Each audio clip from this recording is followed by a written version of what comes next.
Hello, in today's video, we're going to be talking about how you can use admin units in Microsoft Purview. So you will have seen in a previous video, I talked about how you can use these in the context of Microsoft Entra. However, in today's video, we're going to look at how you can extend these to Microsoft Purview so that you can scope resources and admin roles within Microsoft Purview to specific users and administrators. So just to quickly recap what an admin unit looks like in the context of Entra ID. So here we can see we've got one here. So this is our London admin unit. And if I go into here, we can see that we've got some users that we've added in here. So this is the scope of users that we'd be looking to apply Purview resources to. We've also got groups as well. So we've got London Office, which is just a container for those same users. And we've got devices, which in the context of Purview, it doesn't actually pay any attention to these as far as I'm aware. So we can ignore that for now. We're just focusing on the users and groups. And the roles and administrators tab, this is purely for Entra ID roles. Within Purview, we're actually going to want to set this slightly differently. So let's jump over to the Purview portal. And what I'm going to want to do is go to settings within here, go to roles and scopes, and then role groups. And this is where we can assign our administrators an admin unit. So here we can see we've got various different role groups for Microsoft Purview. If I just quickly go to the documentation and go to permissions, we can see that you can assign admin units to the roles that are listed here. I'll add a link to this within the description, but these are all the roles that we're looking to assign admin units to. So if we go back over to the Purview tab, and I'm going to select Compliance Administrator. So this is one example that I prepared earlier. We'll go edit on here, and we can see that we've got Alex within here. And you'll notice on the right-hand side that we can see admin units London. So just to show you what this looks like if we add another user, let's just add Adele in here. And let's select Adele. And we can see at the moment Adele is in the, when we see admin units, we actually see organization. So what this means is that she's actually been added as the organization as a whole. There's no scope to an admin unit here. So to change this, what we'd do is we'd select Adele, we'd then go assign admin units, and we'd select the admin unit that we want to apply. So in this case now, Adele is in scope of the London. We just need to click next and save, and then Adele will have that role assigned to her in the context of the London one. So what does that mean? Well, what you'll see is if we go to data loss prevention here and go to policies, if I go to create a policy, so at the moment I'm in the context of someone who's got global administrator rights to the tenant, and they're not in scope of any other users. So I can create a policy that is in scope of the full organization.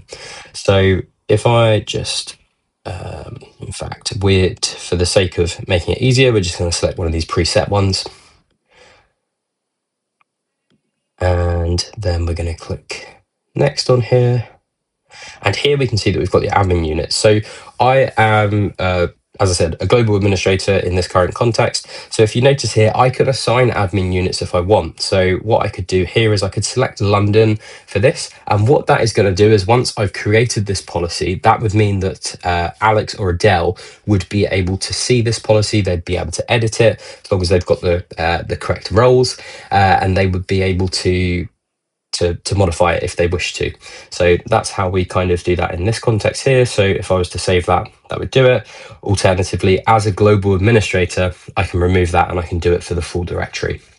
Now, if we quickly just cut over to Alex, we can see that Alex here, so doesn't have as many policies displayed as what I did in my other account. So if I quickly just come over to here, and let's just cancel that. So again, global administrator here, we can see there's quite a lot of data loss prevention policies, 10 in total. Whereas if we go to Alex's, we can see that there's only 2 available. And the reason for this is obviously because these ones have that London admin unit assigned to it. So for example, if I just quickly go into this one and go edit, and we can see there, so that London unit is added there. Now, if we're looking at a data loss prevention policy from the scope of Alex, we can see actually that he's not got anything else that he can select here. And if, for example, he unselected that option and clicked save, and then he goes to go next, he's not got that ability to do that. It's going to ask him to apply at least one admin unit before proceeding. So that's an example here of how we can kind of fix that context. Now, if I go forward a bit more, we can see that we've got the ability to, within here, select the different scopes that we want to apply it to. So if I select OneDrive, for example, and I go to edit, and I want to select specific users and groups. Now, if I click the option here, you'll notice that we've only got the users that are within the admin unit available to us to select from, and the group that's also available within there. So again, we can see this is where the kind of scope is being applied, so that we can only select users within that London office AU. Now, if I come back here and I actually go to all users and groups, the important thing to remember here is that that is only going to apply to the users that are within the admin unit. So if I go back to specific users, even if we select all users and groups, it's just going to apply to everyone that's available here. So that's the important context to remember there, that if you are using all users and groups with an admin unit applied, it's only going to apply to that admin unit, which in a lot of scenarios is going to be the desired state. So for example, if you do have a London office and there's certain policies that only apply to them, this is a great option to use so that you can limit the scope. The devices is slightly different, so this is one to look out for. So you'll notice here that we've got two options. So we've got users and groups, and then devices and device groups. Now, within users and groups, if I select specific users and I go to include users, so if I select Alan, for example, here, I can select Alan, and then you'll notice that we've got the all devices and groups. If I go to specific users and I go include devices, you'll notice here that we've got a lot more devices available than what we previously saw in the admin unit. So this comes back to what I was saying, that devices within the admin unit only works within the context of Entra ID. It doesn't carry over to Purview. So it's important to note that if you was to select all devices and groups, that will apply to all devices and groups within the organization. Obviously, that device has to be owned by one of the users within this AU. So in our case here, Alan, but if we selected all users and groups, it would have to be a device that belonged to someone within that London AU.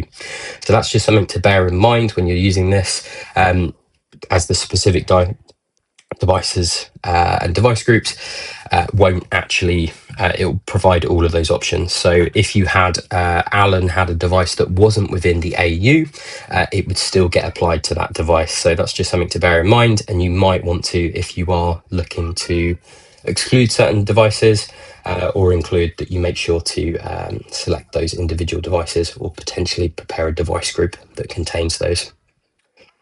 Okay, so that's a little look at how that looks in that context. There is a few other areas that you can apply this to, and I'll actually just quickly refer to the documentation again. So if we go into here and we go to the support, so we can see we've got support for data lifecycle management, data loss prevention, communication compliance, insider risk management, records management, and sensitivity labeling. So if I just give a very quick example of sensitivity labeling, so let's go to information protection. And if we go to policies here, label publishing policies, let's just select one of these pre-built ones. Or in fact, let's create a new one. Let's select all the labels, and then you'll notice here that we've got that admin units selection there, and I can select the admin unit that I want to apply to that. So another great case here, if you want to distribute labels to specific people within admin units, this would be a great use case to do that within. But as you can see from the list, there is some other bits and pieces that it extends to, and it's also important to know as well, this extends to other features within Purview. So for example, here we can see alerts, activity explorer. This is going to limit the scope so that they can see the alerts, but only for the DLP policies that are scoped to the admin unit that the administrator is has been, their role's been added in scope to. There's adaptive scope, activity explorer, audit log. I'll provide a link to this as well, just so you've got some capabilities there. But this is great because it also means that they're only going to be able to see the DLP alerts or any other activity that is specific to the AU that they're in scope of, which is great if you want them to be able to review those alerts, bits and pieces like that, without seeing potentially alerts and other bits of information that isn't relevant to those administrators. So I hope this video was useful. If it was, please can you like, comment and subscribe, and I will see you in the next video. Thank you very much for watching.